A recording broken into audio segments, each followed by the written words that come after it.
ಭವಿಷ್ಯ ನುಡಿತಾ ಇದೆ. ಈಗಿನ ಜನರೇಷನ್ಗೆ AI ಏನು ಹೊಸ್ತಲ್ಲ. ಎಲ್ಲವನ್ನು ಕಾಫಿ ಟೀ ಕುಡಿತೀಯಾ ಅಂತ ಕೇಳಿದ್ರು ರೆಸ್ಪಾಂಡ್ ಮಾಡುವಷ್ಟು ಇಂಟೆಲಿಜೆನ್ಸ್ ಇದೆ. ಆಫ್ ಕೋರ್ಸ್ ವಿ ಡೂ ಆ ತರದ ಮಾತುಗಳನ್ನ ನಾವು AI ಜೊತೆ ಮಾಡ್ತೀವಿ ಅಂತ. ಬಟ್ ಇಲ್ಲಿ ನೋಡಿ ಯಾವ ರೀತಿಯಾಗಿ ಪ್ರಿಡಿಕ್ಟ್ ಮಾಡ್ತಾ ಇದೆ ಅಂತ ಹೇಳಿದ್ರೆ ಕಷ್ಟಪಟ್ಟು ಗೆಲ್ತೀವಿ, RCB ಈ ಬಾರಿ ಗೆಲ್ಲುತ್ತೆ ಅನ್ನುವಂತ ಪ್ರಿಡಿಕ್ಷನ್. ಹೌ ಯು ಸಿ ಅಂತ ಇಂಟೆಲಿಜೆನ್ಸ್ ಹೇಗೆ ಮುಂದುವರೆದಿದೆ ಅನ್ನೋದು. ಸಮ್ಟೈಮ್ಸ್ ಏನಾಗುತ್ತೆ, ಇಂಟೆಲಿಜೆನ್ಸ್ ಅಫ್ಕೋರ್ಸ್ ನೀವು ಹೇಳ್ದಂಗೆ ವರ್ಕ್ ಆಗುತ್ತೆ. ಮತ್ತೆ ಮ್ಯಾನಿಫೆಸ್ಟೇಷನ್, ಈಗ ತುಂಬಾ ಜನದ್ದು 18 ವರ್ಷದ್ದು ಪ್ಲಸ್ ಎಲ್ಲಾರದು ವಿಶಸ್. ಆಮೇಲೆ ಈಗ ನಮ್ಮ ಕರ್ನಾಟಕ ಜನತೆ RCB ನೀವು ನೋಡಿದ್ರಿ ಇವಾಗ ಗ್ರೌಂಡಲ್ಲೇ ಅಲ್ಲಿ RCB ಫ್ಯಾನ್ಸ್ ಇರೋದು ಯಾರು. ನೀವು ಪಂಜಾಬ್ ಕಿಂಗ್ಸ್ ಅವ್ರದ್ದು ನೀವು ಯಾವ ಜರ್ಸಿ ನೋಡಿದ್ರಿ ಎಲ್ಲೋ hardly you can see. So ಆ ಮ್ಯಾನಿಫೆಸ್ಟೇಷನ್ ವಿಶಸ್ಸು ಮತ್ತೆ ನಾವು ಎಷ್ಟೋದನ್ನ ನಾವು ಕಲ್ಪನೆ ಮಾಡ್ಕೊಂಡಷ್ಟು ತುಂಬಾ ಪಾಸಿಟಿವಿಟೀಸ್ ಆಗ್ತವೆ, ಮತ್ತೆ ಅದಕ್ಕೆ ಪ್ಲಸ್ ಆಡ್ ಆನ್ ಆಗ್ತಾ ಹೋಗುತ್ತೆ. ಹಾಗಾಗಿ ನೀವ್ ಹೇಳಿದ್ರಲ್ಲ ಏನೋ ಆ ತರ. ಆಮೇಲೆ ಪಂಜಾಬ್ ಅವ್ರು ಕಮ್ಮಿ, ಅಲ್ಲೊಂದಿಬ್ರು ಪಾಪ ಕಾಣಿಸಿದ್ರು ಪಂಜಾಬ್ ಜರ್ಸಿ ಹಾಕೊಂಡಿರೋದು, ಅವ್ರ ಕ್ಯಾಪ್ ಅನ್ನು RCB ಹಾಕೊಂಡಿದ್ದಾರೆ. ಕೊಹ್ಲಿ ಫ್ಯಾನ್ ಅಂತ ಹೇಳ್ತಾ ಇದ್ರು ಅವಾಗ್ಲೇ ಇಬ್ರು ಮಾಲ್ತೇಶ್ ಮಾತಾಡಿಸ್ತಾ ಇದ್ದಾಗ. ಅಲ್ಲ ಇದೇ ತರ ಇವತ್ತು ಆಕ್ಚುಲಿ ಇನ್ನೊಂದು ಯಾರೋ ಒಂದು ಚಿಕ್ಕ ಮಗು ಅಂಜನಾದ್ರಿ ಬೆಟ್ಟನ ಹತ್ತಿದೆ RCB ಫ್ಲಾಗ್ ಇಟ್ಕೊಂಡು ಇದ್ ಮಾಡ್ಕೊಂಡು. ಅಂದ್ರೆ ಬರೀ AI ಅಲ್ಲ, ಒಂದು ಚಿಕ್ಕ ಮಗುವಿಂದ ಹಿಡಿದು ಎಷ್ಟೋ ಜನದವರೆಗೂ ಫ್ಯಾನ್ಸ್ ಇದ್ದೇ ಇದ್ದಾರೆ. ಬಟ್ ಅಲ್ಲಿ ಹೋಗಿರೋರು ಅಷ್ಟು ಜನ ಅಂದ್ರೆ ಇನ್ನೊಂದು ವಿಚಾರ, ನಾನ್ ಟ್ರೈ ಮಾಡಿದೆ ಆಕ್ಚುಲಿ ಹೋಗಕ್ಕೆ. ಟಿಕೆಟ್ ಎಲ್ಲ ಚೆಕ್ ಮಾಡಿದ್ರೆ ಗಗನಕ್ಕೆ ಏರ್ಬಿಟ್ಟಿದೆ ಫ್ಲೈಟ್ ಟಿಕೆಟ್. ಅಬ್ರಾಡ್ಗೂ ಹೋಗಿ ಬಂದ್ಬಿಡ್ಬೋದು ಅಷ್ಟು ಇದೆ. ಟಿಕೆಟು ಸಿಗ್ತಾ ಇಲ್ಲ. ಬಟ್ ಅವರೆಲ್ಲ ಅದ್ರಲ್ಲೂ ಟ್ರೈನಲ್ಲಿ ಬಸ್ಸಲ್ಲಿ ನಡ್ಕೊಂಡು ಹೋಗಿದ್ದಾರೆ ಅಂದ್ರೆ ಎಷ್ಟು ಹುಚ್ಚು ಪ್ರೀತಿ ನಮ್ಮ RCB ಮೇಲೆ. ಸೊ ಅದನ್ನ ಉಳಿಸ್ಕೊಳ್ಳೋದಕ್ಕೆ 18 ಇಯರ್ಸ್ ಒಂದು ಅದೇನಂತಾರ ದೇವ್ರನ್ನ ಮೇಲಿಂದ ತಪಸ್ ಮಾಡಿ ಕರ್ಸೋ ರೀತಿಗೆ ಇವಾಗ ಫೈನಲ್ಸ್ ತಗೊಂಡ್ ಹೋಗ್ಬಿಟ್ಟಿದೀವಿ. ಸೊ ಅವ್ರು ಬರೀ ಅಲ್ಲಿ ಹೋಗಿ ಆಡ್ಬಿಟ್ಟು ಟ್ರೋಫಿ ತರದ್ ಒಂದೇ ಬಾಕಿ. ಬರೀ ಹಾಗಾದ್ರೆ ಹೆಡ್ ಟು ಹೆಡ್ ಹೇಗಿದೆ ಎರಡು ಟೀಮ್ಗಳು? RCB ಅಂಡ್ ಪಂಜಾಬ್ ಇಬ್ರು ಕೂಡ ಫೇಸ್ ಟು ಫೇಸ್ ಆದಾಗ ಯಾವ ರೀತಿ ನಂಬರ್ಸ್ ಇದೆ ಅದು ಕೂಡ ಒಂದಷ್ಟು ಎಫೆಕ್ಟ್ ಆಗುತ್ತೆ. ಯಾವ ರೀತಿ ಎರಡು ಮ್ಯಾಚ್ಗಳು ಎರಡು ಟೀಮ್ಗಳು ಆಡಿದೆ ಅಂತ. 36 ಮ್ಯಾಚಲ್ಲಿ ಇಬ್ಬರು ಕೂಡ ಫೇಸ್ ಟು ಫೇಸ್ ಆಗಿರೋದು RCB ಮತ್ತು ಪಂಜಾಬ್ ಕಳೆದ 17 ಸೀಸನ್ನಲ್ಲಿ. ಈ ಸೀಸನ್ ಕೂಡ ಸೇರಿದ ಹಾಗೆ 36 ಮ್ಯಾಚ್ಗಳಲ್ಲಿ 18 RCB, ಪಂಜಾಬ್ 18, ಎರಡೂ ಕೂಡ ಈಕ್ವಲ್ ಇದೆ, 50-50 ಇದೆ. ಜೊತೆಗೆ ಇದೇ ಸೀಸನ್ನಲ್ಲಿ ನಾವು 3 ಬಾರಿ ಇವ್ರ ಮೇಲೆ ಆಡಿದ್ದೀವಿ. ಸೊ ಒಂದು ಮ್ಯಾಚ್ ಬೆಂಗಳೂರಲ್ಲಿ ನಾವು ಇವ್ರ ಮೇಲೆ ಸೋತ್ವಿ, ಅದು ಮಳೆ ಬಂತು, ಒಂದಷ್ಟು ಓವರ್ಗಳು ಕಟ್ಟಾಯಿತು. ಅದಾದಮೇಲೆ ಪಂಜಾಬ್ಗೆ ಹೋಗಿ ಅವ್ರನ್ನ ಸೋಲಿಸಿದ್ವಿ, ಮತ್ತು ಕ್ವಾಲಿಫೈಯರ್ 1ಅಲ್ಲಿ ಮತ್ತೆ ಅವ್ರನ್ನ ಸೋಲಿಸಿದ್ದೀವಿ. ಈ ಒಂದು ಸೀಸನ್ ಅಂತ ನೋಡಿದ್ರೆ 2 ನಾವು ಗೆದ್ದಿರೋದು, 1 ಅವ್ರು ಗೆದ್ದಿದ್ದಾರೆ. ಪ್ರದ್ಯುಮ್ನ, ಈ ಒಂದು ನಂಬರ್ಸ್ ನೋಡಿದ್ರೆ 18 ಇವತ್ತು RCB 19 ಆಗುತ್ತೆ ಅಂತ ಅನಿಸ್ತಾ ಇದೆ. Definitely sir, definitely. ಎಲ್ಲೋ 18 ಮಯ ಆಗಿಬಿಟ್ಟಿದೆ. 18 ಮಯ. ಮೋಸ್ಟ್ಲಿ ನಾವು ಕಾರ್ಡ್ ನಂಬರ್ ಚೇಂಜ್ ಮಾಡ್ಕೊಳ್ಳೋಣ ಸರ್, ಲಕ್ ಚೇಂಜ್ ಆಗ್ಬೋದು.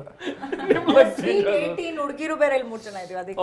ಓಕೆ, ಇದು ಸ್ವೀಟ್ 18 ಅಂದ್ರೆ ತುಂಬಾ ವರ್ಷ ಹಿಂದೆ ಪ್ರೆಸೆಂಟ್.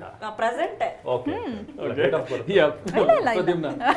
ಸೊ ಡೆಫಿನೆಟ್ಲಿ ಈ ಸಲ ನಾವು ಎರಡು ಮ್ಯಾಚ್ ಗೆದ್ದಿದ್ದೀವಿ ಅವ್ರ ಮೇಲೆ. ಆ್ಯಂಡ್ ಅದೇ ಯಾರೇ ಪ್ರೆಷರ್ ಚೆನ್ನಾಗಿ ಹ್ಯಾಂಡಲ್ ಮಾಡಿದ್ರು they will win the finals. Hopefully RCB will do it once again. Okay okay. Maltesh ಈಗ ಜಾಯ್ನ್ ಆಗಿದ್ದಾರೆ ಅಹಮದಾಬಾದ್ನಿಂದ. ಮತ್ತೊಮ್ಮೆ ನೇರ ಸಂಪರ್ಕದಲ್ಲಿ. ಸದ್ಯಕ್ಕೆ ಹೇಗಿದೆ ಸ್ಟೇಡಿಯಂ ಬಳಿ ವೈಬ್? ಮಾಲ್ತೇಶ್, ಈಗ ಇನ್ನೇನು ಕೆಲವೇ ಹೊತ್ತು ಮಳೆ ಹೆಂಗಿದೆ ಅಂತ ಭರೋಸೆ, ಕ್ಲೈಮೇಟ್ ಅದು ಕೂಡ ವೆದರ್ ಫೋರ್ಕಾಸ್ಟ್ ಕೂಡ ನಾವು ನೋಡಬೇಕಾಗುತ್ತೆ. ಮಾಲ್ತೇಶ್, ಸದ್ಯಕ್ಕೆ ಹೇಗಿದೆ ಅಲ್ಲಿ ವೈಬ್? ಮಳೆದೇನಾದ್ರೂ, ಮೋಡ ಕವಿದ ವಾತಾವರಣ ಅಂತದ್ದೇನಾದ್ರೂ ಇದೆಯಾ? ಎಲ್ಲ ಕ್ಲಿಯರ್ ಆಗಿದೆಯಾ? ಎಷ್ಟು ಸಂಖ್ಯೆಯಲ್ಲಿ ಬರ್ತಿದ್ದಾರೆ ಫ್ಯಾನ್ಸ್, ಹೇಗೆ ಅಂತ?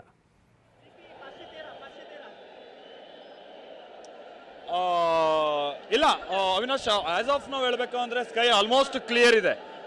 ಆಮೇಲೆ ಮಳೆ ಕೂಡ ನಿಂತಿದೆ, ದಟ್ಸ್ ಅ ಗುಡ್ ನ್ಯೂಸ್. ಆಮೇಲೆ ನಮ್ಮ ಜೊತೆಗೆ ಮಾತನಾಡ್ತಾ ಇದ್ದವರು, ಆಟೋದವರು ಮತ್ತೊಬ್ರು ಬಸ್ನವರು, ಇವರೆಲ್ಲ ಹೇಳ್ತಾ ಇದ್ರು ಇವತ್ತು ಬೆಳಗ್ಗೆನೆ ಸ್ವಲ್ಪ ಮಳೆ ಆಗಿರೋ ಕಾರಣಕ್ಕಾಗಿ ಸಂಜೆ ಮಳೆ ಆಗೋ ಡೌಟು ಅಂತ. ನಿನ್ನೆನೂ ಸ್ವಲ್ಪ ಮಳೆ ಆಗಿತ್ತಂತೆ ಬೆಳಗ್ಗೆ, ಸಂಜೆ ಮಳೆ ಆಗಿಲ್ಲ. ಮೊನ್ನೆ ಮಾತ್ರ ಮ್ಯಾಚ್ ಇದ್ದ ದಿವಸ ಮಳೆ ಆಗಿತ್ತು, ಬಟ್ ಇವತ್ತು ಅಂತ ಮಳೆ ಆಗಿಲ್ಲ. ಆಮೇಲೆ ಆದರೂ ಕೂಡ ನಾನು ವೆದರ್ ಫೋರ್ಕಾಸ್ಟ್ ನೋಡೋದಾದ್ರೆ, ಪ್ರಿಡಿಕ್ಷನ್ ನೋಡೋದಾದ್ರೆ ಇಲ್ಲ, 6 ಗಂಟೆ ನಂತರ ಆಲ್ಮೋಸ್ಟ್ ಸ್ಕೈ ಕ್ಲಿಯರ್ ಇದೆ. ಆಮೇಲೆ ಭಾಳ ಹ್ಯೂಮಿಡ್ ಇದೆ. ಬಹುಶಃ ಅದು ಇವತ್ತಿನ ಮ್ಯಾಚ್ ಮೇಲೆ ಯಾವ ರೀತಿಯ ಪರಿಣಾಮ ಬೀರ್ಬೋದು, ಬಹುಶಃ ನಿಮ್ಮ ಜೊತೆಗಿರುವಂಥ ಎಕ್ಸ್ಪರ್ಟ್ಸ್ ಅದನ್ನು ಅವ್ರು ಹೇಳ್ಬೋದು ಅಂತ ಕಾಣಿಸುತ್ತೆ. ಹ್ಯೂಮಿಡ್ ಭಾಳ ಇದೆ. ಬಹುಶಃ ಅದೇನೇ ಮಳೆ ಬಂದರೂ ಆದಷ್ಟು ಬೇಗ ಡ್ರೈ ಆಗುವಂಥ ರೀತಿಯಂಥ ವಾತಾವರಣ ಇದೆ. ಆಮೇಲೆ ಜನ, ಅವಿನಾಶ್, ಇದೊಂದು ರೀತಿ ಪ್ರವಾಹ ಇದು. ಯಾಕಂದರೆ ನನಗೆ ಬಹುಶಃ ನಿಮಗೆ ಹೇಳ್ತಾ ನಾನು 3 ಗಂಟೆ ಆಯಿತು ಅಂತ ಕಾಣಿಸುತ್ತೆ. ಆಲ್ಮೋಸ್ಟ್ 3 o'clock ನಾನು ಈ ಸ್ಪಾಟು ಮತ್ತು ಮತ್ತೆರಡು ಸ್ಪಾಟಲ್ಲಿ ನಿಂತ್ಕೊಂಡು ನಾನು ನಿಮಗೆ ರಿಪೋರ್ಟ್ ನೀಡೋ ಅಷ್ಟೊತ್ತಿಗೆ ಆಗ ಯಾವ ರೀತಿಯಾದ ಕ್ರೌಡ್ ಕಂಡು ಬರ್ತಾ ಇದೆಯೋ ಅದೇ ರೀತಿಯಾದಂಥ ಕ್ರೌಡ್.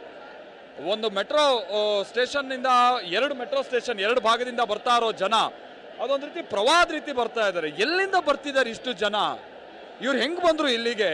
ಬಹಳ ಕನ್ಫ್ಯೂಷನ್ಸ್. ಯಾಕಂತಾರೆ ಹೌದಪ್ಪ, ಒಂದು 7-8 ಫ್ಲೈಟ್ ಇದೆ, 200 ಕೆಪಾಸಿಟಿ ಇರುವಂಥ ಫ್ಲೈಟ್ ಅಂತ ಅಂದ್ರೆ ಓಕೆ, ಒಂದು 1600 1800 ಜನ ಅಥವಾ ಒಂದು 10,000 ಜನನೇ ಇಟ್ಕೊಳ್ಳೋಣ.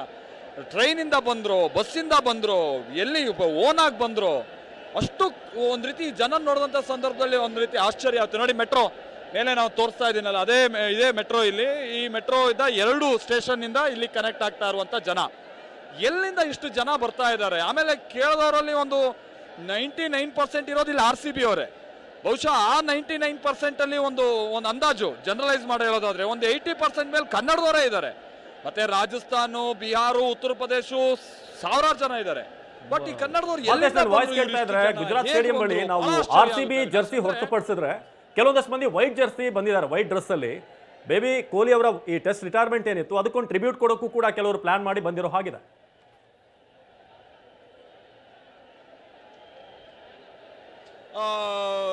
ಗೊತ್ತಿಲ್ಲ ಅವಿನಾಶ್, ಯಾಕಂದ್ರೆ ಬಹುಶಃ ಇಲ್ಲಿ ಟೆಸ್ಟ್ ಇಂದು ಮತ್ತೊಂದು ರೀತಿಯಾದಂಥದ್ದು ಯಾರು ವೈಟ್ ಜರ್ಸಿ ಕಾಣಿಸ್ತಾ ಇಲ್ಲ, ತುಂಬಾ ಕಮ್ಮಿ. ಶರ್ಟ್ಸ್ ಕೆಲವರು ವೈಟ್ ಹಾಕೊಂಡ್ ಬಂದಿದ್ದಾರೆ ಯಾವುದು. ಆಮೇಲೆ ಇಲ್ಲಿ ಬಂದು ಪರ್ಚೇಸ್ ಮಾಡೋರು ನಿಮ್ಗೆ ಗೊತ್ತಲ್ವಾ, ಸ್ಟೇಡಿಯಂ ಹೋಗೋಷ್ಟೊತ್ತಿಗೆ 2 ಬಟ್ಟೆ ಹಾಕೊಂಡು ಹೋಗೋಕ್ಕಾಗಲ್ಲ ಅಂತ ಹೇಳ್ಕೊಂಡು ಒಂದ್ರ ಮೇಲೆ ಒಂದೆಲ್ಲ ಹಾಕೊಂಡಿರ್ತಾರೆ. ಈ ರೀತಿಯಾದಂಥದ್ದು ಒಂದಷ್ಟು ಗೊಂದಲ ಇರ್ಬೋದು. ಬಟ್ ಹೌದು, ಟೆಸ್ಟ್ಗೆ ಸಂಬಂಧಪಟ್ಟಂಗೆ ಕೊಹ್ಲಿ ರಿಟೈರ್ಮೆಂಟ್ ಘೋಷಿಸಿರುವಂಥ ಕಾರಣಕ್ಕಾಗಿ ಕೆಲವರು ಹಾಕೊಂಡು ಬಂದಿರುವಂಥದ್ದು ಹೌದು. ಅವ್ರ ಟೆಸ್ಟ್ ರೋಹಿತ್ ಶರ್ಮಾ ನಂಬರ್ ಇರುವಂಥ 45 ನಂಬರ್ ಇರುವಂಥ ಜೆಸ್ ಈ ರೀತಿಯಾದ ಭಾಳ ಇದೆ. ಬಟ್ ಇವತ್ತು ಕಂಪ್ಲೀಟ್ ರೆಡ್ ಆರ್ಮಿ, ಅದರಲ್ಲಿ ಏನು ನೋ ಡೌಟ್ ಅವಿನಾಶ್. ಏನೋ ಒಂದು ಮಧ್ಯ ಕೆಲವೊಂದು ವೈಟ್ ಶರ್ಟ್ಸ್ಗಳು ನಮ್ಗೆ ಕಾಣ್ತಾ ಇದಾವೆ, ಹೈಲೈಟ್ ಆಗ್ತಾ ಇದೆ, ಬಿಟ್ರೆ ಕಂಪ್ಲೀಟ್ ರೆಡ್ ಆರ್ಮಿ ನಾವಿಲ್ಲಿ ನೋಡ್ತಾ ಇರುವಂಥದ್ದು. ಹಾಗಂತ ಏನೋ 2-3 ಅಂದರೆ 2 ತಂಡಕ್ಕೆ ಸಂಬಂಧಪಟ್ಟಂಗಿನ ಬೆಂಬಲಿಗರು ಅಂತಲೂ ಕೂಡ ಹೇಳೋಕ್ಕಲ್ಲ. ನಾವೇನೋ ಬೆಂಗಳೂರು RCB ಕನ್ನಡದವರು ಆ ಕಾರಣಕ್ಕಾಗಿ RCBನ ಹೈಲೈಟ್ ಅಲ್ಲ, ಇಲ್ಲಿ ವಾಸ್ತವ ಇರುವಂಥದ್ದೇ ಇದು. ನಾವೀಗ ನೀವು ನೋಡ್ಬೋದು, ನೀವು ಕೂಡ ಏನಾದ್ರು ಹುಡುಕ್ಬೇಕು ನೀವು ಎಲ್ಲಿ ಪಂಜಾಬ್ ಜೆರ್ಸಿ ಇದೆ ಅಂತ ಹೇಳ್ಕೊಂಬಿಟ್ಟು. ಆ ಮಟ್ಟಿಗಿನ ಕ್ರೌಡ್ ಈ ಸಲ ನಾವು ನೋಡ್ತಾ ಇರುವಂಥದ್ದು ಅವಿನಾಶ್. ಬಹುಶಃ ಆಮೇಲೆ ನಾವು ಇಲ್ಲಿ ಅಕ್ಕಪಕ್ಕದ ಅಂಗಡಿಯವರ ಹತ್ರನೂ ಕೂಡ ನಾವು ಮಾತನಾಡ್ತಾ ಇರುವಂಥ ಸಂದರ್ಭದಲ್ಲಿ ಅವರು ಅದನ್ನೇ ಹೇಳ್ತಾ ಇದ್ರು, ನಾವಿಲ್ಲಿ ವರ್ಲ್ಡ್ ಕಪ್ ಮ್ಯಾಚ್ಗಳನ್ನು ನೋಡಿದ್ದೀವಿ, ಫೈನಲ್ ಮ್ಯಾಚ್ಗಳನ್ನು, ಬಹುಶಃ ಈ ರೀತಿಯಾದಂಥ ಕ್ರೇಜ್ ನಾವು ನೋಡಿಲ್ಲ ಅನ್ನುವಂತ ಹೇಳ್ತಾ ಇದ್ರು.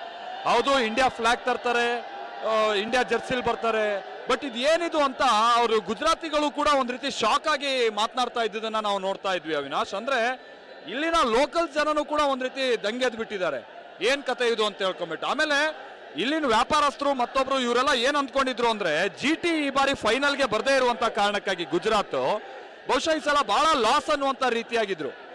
ಬಟ್ ಇದು ಡಬಲ್ ಧಮಾಕ ಇಲ್ಲಿನ ವ್ಯಾಪಾರಸ್ಥರಿಗೆ, ಇಲ್ಲಿನ ವ್ಯವಹಾರಸ್ಥರಿಗೆ. ಯಾಕಂತಂದ್ರೆ ಆ ಪ್ರಮಾಣದಲ್ಲಿ ಇಲ್ಲಿ ಜನ ಬಂದಿದ್ದಾರೆ, ಅವರು ಖುಷಿಯಾಗಿದ್ದಾರೆ, ಗುಜರಾತ್ ಪೀಪಲ್ ಆರ್ ಹ್ಯಾಪಿ. ಬಹುಶಃ GTಗೂ ಕೂಡ ಈ ರೀತಿಯಂತ ಬೆಂಬಲ ನಾವು ನೋಡಕ್ ಆಗ್ತಾ ಇರ್ಲಿಲ್ವೇನೋ ಅನ್ನುವಂಥದ್ದು ಈ ಜನ ಇಲ್ಲಿನ ಲೋಕಲ್ಸ್ ಮಾತಾಡ್ತಾ ಇರೋ ಮಾತು ಅವಿನಾಶ್. ಇದು ಎಲ್ಲಿಂದ ಜನ ಬರ್ತಾ ಇದ್ದಾರೆ ಇವರು, ಈ ಮಟ್ಟಿಗಿನ ಕ್ರೇಜ ಒಂದು ಟೀಮಿಗೆ. ಇದೇನು ಕೊಹ್ಲಿ ಕ್ರೇಜ, RCB ಅಂದ್ರೆ ತಂಡದ ಕ್ರೇಜ, ಕನ್ನಡದ ಕ್ರೇಜ, ಕರ್ನಾಟಕದ ಕ್ರೇಜ, ಏನ್ ಕತೆ ಇದು? ಆಮೇಲೆ ಬಹಳ ಮಂದಿ ಕೆಲವೊಂದು ಫ್ಲಾಗ್ ಹಾರಿಸ್ತಾ ಕೇಳ್ತಾ ಇದ್ರು, ಯಾರಿವರು ಪುನೀತ್ ರಾಜ್ಕುಮಾರ್ ಅಣ್ಣವ್ರ ಫ್ಲಾಗ್ ಎಲ್ಲ ಹಾರಿಸ್ಬೇಕಾದ್ರೆ ಜನ ಕೇಳ್ತಾ ಇದ್ರು ಯಾರಿದು ಅಂತ ಹೇಳ್ಕೊಂಬಿಟ್ಟು ಇಲ್ಲಿನ ಲೋಕಲ್ಸ್. ಆದ್ರೆ ಆ ಪ್ರಮಾಣದಲ್ಲಿ ಇಲ್ಲಿ ಈ ಲೋಕಲ್ ಜನನು ಕೂಡ ಒಂದ್ ರೀತಿ ದಂಗಾಗೋಗಿದ್ದಾರೆ ಇವತ್ತಿನ ಈ RCBಯ ಈ ಒಂದು ಸುನಾಮಿ ನೋಡಿ. ಹೌದು, ಇವತ್ತು ಫೈಟ್ ಬಿಟ್ವೀನ್ ದ ರೆಡ್ಸ್ ಅಂತ ಹೇಳ್ತಾರಲ್ಲ, ಅದರಲ್ಲಿ ನೋ ಡೌಟ್ ಇದರಲ್ಲಿ ಅವಿನಾಶ್. ಮತ್ತೆ ಬರ್ತೀನಿ, ಮತ್ತೆ ಮಾತಾಡ್ತೀನಿ ನಿಮ್ ಜೊತೆಗೆ. ಒಂದ್ ರೀತಿ RCB ಅಭಿಮಾನಿಗಳ ಸುನಾಮಿ ಅಂದ್ರೂ ಕೂಡ ತಪ್ಪಾಗ್ಲಿಕ್ಕಿಲ್ಲ, ಅಷ್ಟು ರೀತಿಯಲ್ಲಿ ಕಾಣಿಸ್ತಾ ಇದ್ದಾರೆ ನೋಡಿ. ಎಲ್ಲಿ ಕಣ್ಣು ಹಾಯಿಸಿದ್ರು ಕೂಡ RCB ಜರ್ಸಿಗಳು. ನೀವು ಹೇಳಿದಾಗೆ ಕೆಲವೊಂದಷ್ಟು ವೈಟ್ ಜರ್ಸಿಗಳು, ಯಾಕಂದ್ರೆ ಇಲ್ಲಿ ಬೆಂಗಳೂರಿನಲ್ಲಿ ಆ ಟ್ರಿಬ್ಯೂಟ್ ಕೊಡಬೇಕು ಅಂತೇಳಿ ತುಂಬಾ ಜನ ಆ ಜರ್ಸಿಗಳನ್ನ ಹಾಕೊಂಡು ಬರಬೇಕು ಅಂತಿದ್ರು. ಮೋಸ್ಟ್ಲಿ ಇವತ್ತಿನ ಒಂದು ಮ್ಯಾಚ್ಗೆ ಕೆಲವೊಂದಿಷ್ಟು ಜನ ಹಾಕೊಂಡಿರುವಂಥದ್ದು ಕೂಡ ಕಾಣುತ್ತೆ. ಇನ್ನು ಬೆಂಗಳೂರಿನಲ್ಲೂ ಕೂಡ ನಮಗೆ ಪರಿಸ್ಥಿತಿ ಬೇರೆ ತರ ಇಲ್ಲ. ಬೆಂಗಳೂರಿನಲ್ಲಿ ಎಲ್ಲಿ ಹೋದ್ರು, ಬೆಂಗಳೂರಿನಲ್ಲಿ ಮ್ಯಾಚ್ ಇಲ್ಲದೆ ಇರಬಹುದು, ಬಟ್ ಇಲ್ಲೇ ಕೂತ್ಕೊಂಡು ನಾವು ನೋಡಬೇಕು ಅನ್ನುವಂಥದ್ರ ಬಗ್ಗೆ ಒಂದಷ್ಟು ಸ್ಪೆಷಲ್ ಅರೇಂಜ್ಮೆಂಟ್ ಗಳನ್ನ ಕೂಡ ಮಾಡಿದ್ದಾರೆ. ಮಾಲ್ತೇಶ್ ಅವಾಗ್ಲೇ ಎಕ್ಸ್ಪ್ಲೇನ್ ಮಾಡ್ತಾ ಇದ್ರು. ಮಾಲ್ತೇಶ್ ಧ್ವನಿ ಕೇಳಿಸ್ತಾ ಇದ್ರೆ ಇವಾಗ್ಲೇ ಪ್ಲೇಯರ್ಸ್ ಯಾರಾದ್ರೂ ಬಂದಿದಾರಾ ಅಂತ ಹೇಳಿ, ಪ್ಲೇಯರ್ಸ್ ಬಸ್ ಎಂಟ್ರಿ ಆಗಿರೋದು ಏನಾದ್ರೂ ಗೊತ್ತಾಗ್ತಾ ಇದೆಯಾ? ಜನಸಾಗರದ ನಡುವೆ ನೀವಿದ್ದೀರಿ. ಇಲ್ಲ, ಪ್ಲೇಯರ್ಸ್ ಇನ್ನೂ ಕೂಡ ಬಂದಿಲ್ಲ. ಅವರೆಲ್ಲ ಇಲ್ಲೇ ITC ನರ್ಮದಾ ಅನ್ನುವಂಥ ಒಂದು ಹೋಟೆಲ್ ಏನಿದೆ, ಆ ಹೋಟೆಲ್ನಲ್ಲಿ ಎಲ್ಲ ಸ್ಟೇ ಮಾಡಿದ್ದಾರೆ. 2 ತಂಡದ ಪ್ಲೇಯರ್ಸ್ ಇನ್ನೂ ಬಂದಿಲ್ಲ. ಆಮೇಲೆ ಆರ್ಮಿ ಚೀಫ್ಗಳು ಬರ್ಬೋದು ಮತ್ತೊಂದು ಅನ್ನುವಂಥ ರೀತಿಯಾಗಿತ್ತು. ಇಲ್ಲ, ಅದು ಕೂಡ ಬಹುಶಃ ನಿಮ್ಗಳಿಗೆ ಇನ್ನೂ ಚೆನ್ನಾಗಿ ಗೊತ್ತಿರ್ಬೋದು. ಸ್ಟುಡಿಯೋದಿಂದ ನಾವು ಇಲ್ಲಷ್ಟು ಅಪ್ಡೇಟ್ಸ್ ತಗೊಳಕ್ ಆಗ್ತಾ ಇಲ್ಲ. ಇನ್ಫ್ಯಾಕ್ಟ್ ಏನು ನೆಟ್ವರ್ಕ್ ಕೂಡ ಇಲ್ಲಿ ಇಶ್ಯೂಸ್ ಇದೆ, ಹಾಗಾಗಿ ಅಷ್ಟು ಅಪ್ಡೇಟ್ಸ್ ಇಲ್ಲ. ಬಟ್ ಏನಂದ್ರೆ ರಿಷಿ ಸುನಕ್ ಬರ್ತಾ ಇದ್ದಾರೆ ಅನ್ನುವಂಥ DCP ಹೇಳಿದ್ರು, ಬ್ರಿಟನ್ನ ಮಾಜಿ ಪ್ರಧಾನಿ. ಅದಾದ ನಂತರ ಅಲ್ಲಿ ಕ್ರಿಸ್ ಗೇಲ್ ಬರ್ತಾ ಇದ್ದಾರೆ ಅನ್ನುವಂಥದ್ದು ವಿಚಾರ ಆಯಿತು. ABD ಬರ್ತಾ ಇದೆ. 2 ತಂಡಗಳಿಗೆ ಸಂಬಂಧಪಟ್ಟಾಗಿನ ಎಕ್ಸ್ಪ್ಲೇಯರ್ಸ್ ಬರ್ತಾ ಇದ್ದಾರೆ ಬಹಳಷ್ಟು ಮಂದಿ ಅನ್ನೋದು ಗೊತ್ತಾಯ್ತು. ಹಾಗಾಗಿ ಇಲ್ಲಿ ಬರೋರೆಲ್ಲ ABD ಅಂತ ಕೂಕೊಂಡು ಹೋಗೋದು, ಗೇಲ್ ಅಂತೇಳಿ ಕೂಕೊಂಡು ಹೋಗೋದು, ಹೀಗೆ ಬಹಳ ಮಂದಿ ಎಕ್ಸ್ಪ್ಲೇಯರ್ಸ್ ಕೂಡ ಬರ್ತಾ ಇದ್ದಾರೆ. ಆಮೇಲೆ 2 ಏನು ಕಾರ್ಯಕ್ರಮಕ್ಕೆ ಸಂಬಂಧಪಟ್ಟಾಗಿನ 2 ಈವೆಂಟ್ಸ್ ಇದೆ, ಅಂದರೆ 2 ನೃತ್ಯ ಇದೆ ಅನ್ನುವಂಥದ್ದನ್ನ ಕೇಳ್ಪಟ್ವಿ. ಅದು ಸುಮಾರು ಒಂದು ಅರ್ಧ ಗಂಟೆ ಆಗ್ಬೋದು ಅಂತ ಕಾಣಿಸುತ್ತೆ. ನೋಡಿ ಜನ ಈ ಕೂಗು ನೋಡಿ, ಇದೇನಿಲ್ಲ ಯಾರೋ ಪ್ಲೇಯರ್ಸ್ ನೋಡಿ ಕೂಗ್ತಾ ಇರೋದಲ್ಲ ಮತ್ತೊಂದಲ್ಲ. ಆಮೇಲೆ ಇನ್ಫ್ಯಾಕ್ಟ್ TV9 ಕನ್ನಡ ಅನ್ನುವಂಥದ್ದನ್ನ ನೋಡ್ತಾ ಇದ್ದಂಥ ಸಂದರ್ಭದಲ್ಲಿ ಕನ್ನಡದವರಿಗೆ ಅದು ಇನ್ನೂ ಒಂದು ರೀತಿ ಖುಷಿ, ಅಲ್ಲಿಂದ ಬಂದಿದಾರಲ್ವ ಅನ್ನುವಂಥ ರೀತಿಯಾಗಿ. ಅಗೈನ್ ಒಂದು ಹೊರಗಡೆ ಹೋದಂಥ ಸಂದರ್ಭದಲ್ಲಿ ನಾವು ನಮ್ಮವರು ಅನ್ನುವಂಥದ್ದು ಒಂದು ಎಮೋಷನ್ಸ್ ಇರುತ್ತಲ್ಲ, ಆ ರೀತಿಯಾದಂಥ ಎಮೋಷನ್. ಓವರಾಲ್ ನಾನು ಆಗ ಹೇಳಿದ್ನಲ್ಲ, ಒಂದು ರೀತಿ ಜನ ಈ ಸಾಗರ ಅವ್ರ ಅಭಿಪ್ರಾಯ ಇದೆಲ್ಲ ಒಂದು ರೀತಿ ಭಾವನಾತ್ಮಕವಾಗಿ ನಮಗೆ ಕಂಡು ಬರ್ತಾ ಇದ್ದಾರೆ. ಕೆಲವರು ನಾನು ಯಾರೋ RCB ಯಾರೋ ನಾವು ಗೊತ್ತಿಲ್ಲದೆ ಇರೋ ಪ್ಲೇಯರು, ಅಲ್ಲಿಗೆ ಹೋಗ್ಬಿಟ್ಟು ಇವರು ತಲೆ ಮುಡಿ ಕೊಟ್ಟು ಬರೋದು, ಕೂದಲು ಮುಡಿ ಕೊಟ್ಟು ಬರೋದು, ಆಮೇಲೆ ಕೆಲವರು ನಡ್ಕೊಂಬಂದೆ ಅನ್ನುವಂತಾನೆ ಹೇಳ್ತಾ ಇದ್ರು. ಒಬ್ಬೊಬ್ರದ್ದು ಒಂದೊಂದು ರೀತಿಯಾದಂಥ ಇಲ್ಲಿ ವ್ರತಗಳು, ಒಂದೊಂದು ತಪಸ್ಸು ಅಭಿಮಾನಿಗಳದು ಕೂಡ. Chaitra right thank you. ಮತ್ತೆ ಮಾತಾಡ್ತೀನಿ ನಾನು ನಿಮ್ಮ ಜೊತೆ. ಮ್ಯಾಚ್ ಬಗ್ಗೆ ಸ್ಟಾಟ್ಸ್ ಕೊಡ್ತಾ ಇದ್ವಿ, ಹಾಗೆ ಅಲ್ಲಿ ಏನೇನು ಆಗ್ತಿದೆ ಅಹಮದಾಬಾದ್ ಅಲ್ಲಿಂದ ಲೈವ್ ರಿಪೋರ್ಟ್ ಕೂಡ ಪಡಿತಾ ಇದ್ವಿ. ಗಣೇಶ್ ಅವ್ರನ್ನ ಕೇಳೋದಾದ್ರೆ ಇವತ್ತಿನ ಟೀಮ್ ಕಾಂಬಿನೇಷನ್ ಏನಾದರೂ ಬದಲಾವಣೆ ಬಯಸ್ತೀರಾ ಲಾಸ್ಟ್ ಮ್ಯಾಚಿಂದ? ಯಾಕಂದ್ರೆ ಒಂದು ತಂಪಿಂಗ್ ವಿಕ್ಟ್ರಿ, ದೂರ ಒಂದು ಕಾಲ್ಔಟ್ ಮಾಡಿ ಆಮೇಲೆ 10 ಓವರಲ್ಲಿ ಚೇಸ್ ಮಾಡಿರೋದು, ಎನಿ ಚೇಂಜಸ್ ನೀವು ಬಯಸ್ತಾ ಇರೋದು? ಇಲ್ಲ, ವಿನ್ನಿಂಗ್ ಕಾಂಬಿನೇಷನ್ ಆದ್ರೆ ಚೆನ್ನಾಗಿರುತ್ತೆ. ಯಾಕಂದರೆ ಅದು ಟೀಮ್ ಸ್ಪಿರಿಟ್ ಆಗಲಿ, ಇವಾಗ 5 ದಿವಸ ರೆಸ್ಟ್ ಬೇರೆ ಸಿಕ್ಕಿದೆ, ಒಳ್ಳೊಳ್ಳೆ ಪಾರ್ಟಿಗಳು ಮಾಡಿದ್ದಾರೆ. ಅದರಿಂದ ಒಂದು ನನಗಂದ್ರೆ ಆಸ್ ಅ ಕ್ರಿಕೆಟರ್ ನಾವೇನು ಮಾಡ್ತೀವಿ, ನಮ್ಮದು ಸೂಪರ್ ಸ್ಟೇಷಸ್ ಅದು ಸೇಮ್ 11ನ ನಾವು ಕಂಟಿನ್ಯೂ ಮಾಡ್ತೀವಿ. ಇದೇ 11 ಇದ್ದರೆ ಚೆನ್ನಾಗಿರುತ್ತೆ. Okay okay. ಇನ್ನೊಂದು ಅಪ್ಡೇಟ್ ಈಗ ಸಿಗ್ತಾ ಇದೆ ಅಹಮದಾಬಾದ್ನಿಂದ. ಪ್ಲೇಯರ್ ಬಸ್ ಬಂದಿದೆ, ಈಗ ಪ್ಲೇಯರ್ಗಳಿರುವಂಥ RCBಯ ಬಸ್ ಕ್ರೀಡಾಂಗಣಕ್ಕೆ ಆಗಮಿಸಿದೆ ಅನ್ನೋ ಒಂದು ಅಪ್ಡೇಟ್ ಈಗ ಸಿಗ್ತಾ ಇರೋದು. ಸೊ ಕ್ರೀಡಾಂಗಣಕ್ಕೆ ಆಗಮಿಸಿದಂತಹ RCB ಬಸ್ ಈಗ ಮಾಲ್ತೇಶ್ ಕೂಡ ಆಗಲೇ ಅಪ್ಡೇಟ್ ಕೊಡ್ತಾ ಇದ್ರು, ಬಸ್ಸಿನ ಕೆಲವೇ ಹೊತ್ತಿನಲ್ಲಿ ಬರುತ್ತೆ ಅಂತ. ಸೊ ಕ್ರೀಡಾಂಗಣಕ್ಕೆ ಈಗ ಸುಮಾರು 1.25 ಲಕ್ಷ ಕೆಪಾಸಿಟಿ ಇರುವಂತಹ ಸ್ಟೇಡಿಯಂಗೆ ಈಗ RCBಯ ಬಸ್ ಎಂಟ್ರಿ ಆಗಿದೆ. ಪ್ರತಿದಿನ ಈಗ ನಾನು ಕೇಳ್ತಾ ಇದ್ದೆ, ಒಂದು ಚೇಂಜ್ ನಾವು ಲಿವಿಂಗ್ ಸ್ಟೋನ್ ಅಂತ ಒಂದು ಟಚಲ್ಲಿ ಇಲ್ಲ ಇಡೀ ಒಂದು ಸೀಸನಲ್ಲಿ. ಟಿಮ್ ಡೇವಿಡ್ ಏನಾದರೂ ಫಿಟ್ ಆದರೆ ಅವರು ಅದೊಂದು ಚೇಂಜ್ ಆಗ್ಬೋದಾ, ಅಥವಾ ಇಲ್ಲ ವಿನ್ನಿಂಗ್ ಕಾಂಬಿನೇಷನ್ ಇರಲಿ ಅಂತ ಏನಾದರೂ ಮುಂದುವರಿತಾರ ಅಂತ? ಸಖತ್ ವ್ಯಾಲ್ಯೂ ಆ್ಯಡ್ ಮಾಡಿದ್ದಾರೆ ಈ ಸೀಸನಲ್ಲಿ. ಸೊ ನನ್ನ ಕೇಳಿದ್ರೆ Livingstone if Tim David fit ಆಗಿದ್ದಾರೆ ಅಂತ 100% ಫಿಟ್ ಆಗಿದ್ದಾರೆ ಅಂದರೆ Tim David should replace Livingstone. Okay. Any day ಲಿವಿಂಗ್ ಸ್ಟೋನ್ಗಿಂತ Tim David will be the value adding player RCBಗೆ. ಸೊ ಹಾಗಾಗಿ ಟಿಮ್ ಡೇವಿಡ್ ಏನಾದರೂ ಇನ್ನೂ ಇಂಜೂರಿ ಇದ್ದಾರೆ, ಯಾಕಂದ್ರೆ ಇನ್ನೂ ಡೀಟೇಲ್ಸ್ ಸಿಕ್ಕಿಲ್ಲ. ಫಿಲ್ ಸಾಲ್ಟ್ ಬಗ್ಗೆನೂ ಒಂದು ಸ್ವಲ್ಪ ಡೌಟ್ ಇತ್ತು, ಬಟ್ ಫಿಲ್ ಸಾಲ್ಟ್ ಆಡ್ತಾರೆ ಅನ್ನೋದ್ರ ಬಗ್ಗೆ ಕನ್ಫರ್ಮ್ ಆಗಿದೆ. ಬಿಕಾಸ್ ಅವ್ರು ಬೆಳಿಗ್ಗೆನೆ ರೀಚ್ ಆಗಿದ್ದಾರೆ ಅಹಮದಾಬಾದ್ಗೆ, ಸೊ ಹಾಗಾಗಿ ಆಡ್ತಾರೆ ಅಂತ. ಡೇವಿಡ್ ಅಕಸ್ಮಾತ್ ಏನಾದರೂ ಫಿಟ್ ಆಗಲಿಲ್ಲ ಅಂತ ಹೇಳಿದ್ರೆ ಆಗ Livingstone may be as same combination ಹೋಗ್ತಾರೆ ಅನ್ಸುತ್ತೆ. ನೀವು ಲಾಸ್ಟ್ ಮ್ಯಾಚ್ ನೋಡಿದ್ರ? ಲಾಸ್ಟ್ ಮ್ಯಾಚ್ ಸೇಮ್ ಪಂಜಾಬ್ ಮೇಲೆ ಆಡಿದಂತಹ ರೀತಿ. ಸೊ ಹೇಗೆ ಎಂಜಾಯ್ ಮಾಡಿದ್ರಿ ಆ ಮ್ಯಾಚ್? ಐ ಥಿಂಕ್ ಇಲ್ಲ, ತುಂಬಾನೇ ಅದು 1-sided ಮ್ಯಾಚ್ ಆಗೋಯ್ತು ಅಂತ ಅನಿಸ್ತು. ಆ್ಯಂಡ್ ಎಲ್ಲರಿಗೂ ಅನಿಸಿದ್ದು ಬೇಗ ಮ್ಯಾಚ್ ಮುಗ್ದೋಯ್ತಲ್ಲ ಅಂತ. ಬಿಕಾಸ್ ಎಷ್ಟು ಬೇರೆ ಮ್ಯಾಚ್ ಎಲ್ಲ 11 o'clock ಮೇಲೆ ನಾವು ನೋಡಿಕೊಂಡು ಎಂಜಾಯ್ ಮಾಡ್ತಿದ್ವಿ, ಇದು ಬೇಗ ಮುಗ್ದೋಗಿದ್ದು ಅದೊಂದು ಸ್ವಲ್ಪ ಬೇಜಾರು. ಆ್ಯಂಡ್ ಆಲ್ಸೋ ಅವತ್ತು ವಿರಾಟ್ ಸ್ವಲ್ಪ ಚೆನ್ನಾಗಿ ಬ್ಯಾಟಿಂಗ್ಸ್ ಬಂದಿಲ್ಲ. ಸೊ ಐ ಥಿಂಕ್ ಅದು ಬಿಟ್ಟರೆ ಬೇರೆ ಮ್ಯಾಚಲ್ಲೆಲ್ಲ ತುಂಬ ಚೆನ್ನಾಗಿ ಆಡಿದ್ದಾರೆ. ಆ್ಯಂಡ್ ತುಂಬ ಪ್ಲಸ್ ಅಂತ ಅಂದರೆ ಅದರಲ್ಲಿ ಬೌಲಿಂಗ್ ತುಂಬ ಚೆನ್ನಾಗಿ ಮಾಡಿದ್ರು. ಹೇಸಲ್ವುಡ್ ಅವರು ಎಷ್ಟೊಂದು ವಿಕೆಟ್ಸ್ ತೊಗೊಂಡ್ರು. ಆ್ಯಂಡ್ ಈ ಒಂದು ಆಸ್ಪೆಕ್ಟ್ಸ್ ಬೌಲಿಂಗಲ್ಲಿ ನಂಗೆ ತುಂಬಾ ಇಷ್ಟ ಆಯಿತು. ಆ್ಯಂಡ್ ಒಂದು ಕ್ಯಾಚ್ ಶರ್ಮಾ ಅವರು ಅದೊಂದು extraordinary. And everybody were like ಆಯ್ತಾ ಅದು ಹಿಡಿದ್ರ ಅಂತ ಎಷ್ಟೊಂದು ಜನ ರಿಯಾಕ್ಷನ್ಸ್ನ ನಾವು ನೋಡಿದ್ವಿ. ಒಂದು ಮ್ಯಾಚ್ ಮೇ ಬಿ 1-sided ಆದರೂ ಒಂದು ಒಳ್ಳೆ ಜೋಶ್ ಕೊಟ್ಟಿದೆ. ಓಕೆ, ಕಾರುಣ್ಯ, ನೀವು ಈ IPL ಸೀಸನಲ್ಲಿ RCB ಮ್ಯಾಚ್ ತುಂಬ ಎಂಜಾಯ್ ಮಾಡಿದ್ದು ಅಂತ ಹೇಳಿದ್ರೆ? ನಾನು ಎವ್ರಿ ಮ್ಯಾಚ್ ಎಂಜಾಯ್ ಮಾಡ್ತೀನಿ. ಇನ್ಫ್ಯಾಕ್ಟ್ ನಾನು ಲಾಸ್ಟ್ ಟೈಮ್ ಇಲ್ಲಿ KKR ಅಪೋಸಿಟ್ ಆಡಿದಾಗ ಬೆಂಗಳೂರಲ್ಲಿ ಮ್ಯಾಚ್ ಇತ್ತು, ಟಿಕೆಟ್ ನಂಗೆ ಸಿಕ್ಕಿದೆ ಫಾರ್ ದ ಫಸ್ಟ್ ಟೈಮ್. ನಾನು ಸ್ಟೇಡಿಯಮ್ಗೂ ಹೋದೆ, ಬಟ್ ಅವತ್ತು ಕಾಲ್ ಆಫ್ ಆಗೋಯ್ತು ಮಳೆಯಿಂದ. ಸೊ ಬ್ಯಾಡ್ ಲಕ್ಕು. ಸೊ ನಾನು ತುಂಬ ಎಕ್ಸೈಟೆಡ್ ಆಗಿ ಹೋಗಿದ್ದೆ. ಇಟ್ಸ್ ಓಕೆ, ಬಟ್ ಅವತ್ತು ನಾನು ನೋಡೋಕ್ಕಾಗಲಿಲ್ಲ. ಬಟ್ ಇವಾಗ ಫೈನಲ್ಸಿಗೆ ರೀಚ್ ಆಗಿದ್ದಾರೆ. ಆ್ಯಂಡ್ ಎವ್ರಿ ಮ್ಯಾಚ್ ಪ್ರತಿಯೊಬ್ಬ ವ್ಯಕ್ತಿಗೂ ಈಗ ವಿರಾಟ್ ಕೊಹ್ಲಿ ಸರ್ 18 ವರ್ಷದಿಂದ ಒಂದೇ ಫ್ರಾಂಚೈಸಿಲ್ಲ ಅಂದರೆ ಅವ್ರು ಆ ಒಂದು ಎಮೋಷನ್ ಆಗಿರ್ಬೋದು, ಅವ್ರದ್ದು work commitment on one particular team ಇದೆಯಲ್ಲ, ಆ ಡೆಡಿಕೇಶನ್ನು ಅದು ಇಲ್ಲಿವರೆಗೂ ತೊಗೊಂಡು ಬಂದಿದೆ. ಸೊ ನಾವು ಹಾಗೆ ಪ್ರತಿ ಒಂದು ಮ್ಯಾಚ್ಗೂ ನಮ್ದು ಅದೇ ರೀತಿ ಸಪೋರ್ಟ್ ಇರುತ್ತೆ. ಅವರು ಗೆಲ್ಲಿ ಸೋಲಿ, ಬಟ್ RCB ಅನ್ನೋ ಆ ಸ್ಲೋಗನ್ ಏನಿದೆ, RCB ಈ ಸಲ ಕಪ್ನ ಅದು ಫಾರ್ ಎವರ್.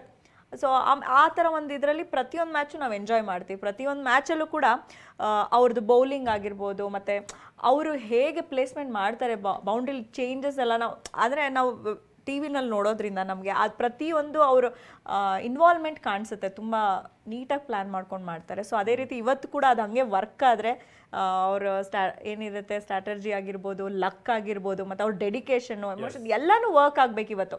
ನಾಟ್ ಜಸ್ಟ್ ಆಮೇಲೆ ನಮ್ಮ ಎಲ್ಲ ಕರ್ನಾಟಕದ ಎಲ್ಲ ಫ್ಯಾನ್ಸ್ ಅವರ ಒಂದು ಕೂಗಿದೆಯಲ್ಲ, ಅದ್ರ ಒಟ್ಟಿಗೆ ಅದು ವರ್ಕ್ ಆಗ್ಬಿಟ್ಟು ಇವತ್ತು ಕ್ಲಿಕ್ ಆಗಿಬಿಟ್ರೆ ಎಲ್ಲರೂ ಸೂಪರ್ ಹ್ಯಾಪಿ.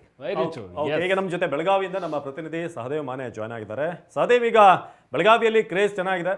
ಸೊ ಏನಂತಾರೆ, ನೀವು ಲಾಸ್ಟ್ ಟೈಮ್ ಕೂಡ ವರ್ಲ್ಡ್ ಕಪ್ ಟೈಮಲ್ಲಿ ಕೂಡ ಅಲ್ಲಿ ಮಾತನಾಡಿಸ್ತಾ ಇದ್ರಿ. ಸೊ ಇವತ್ತು ಯಾರಿಗೆ, ಬೆಳಗಾವಿ, ಕುಂದ, ಪಂಜಾಬ್ಗ, RCBಗ?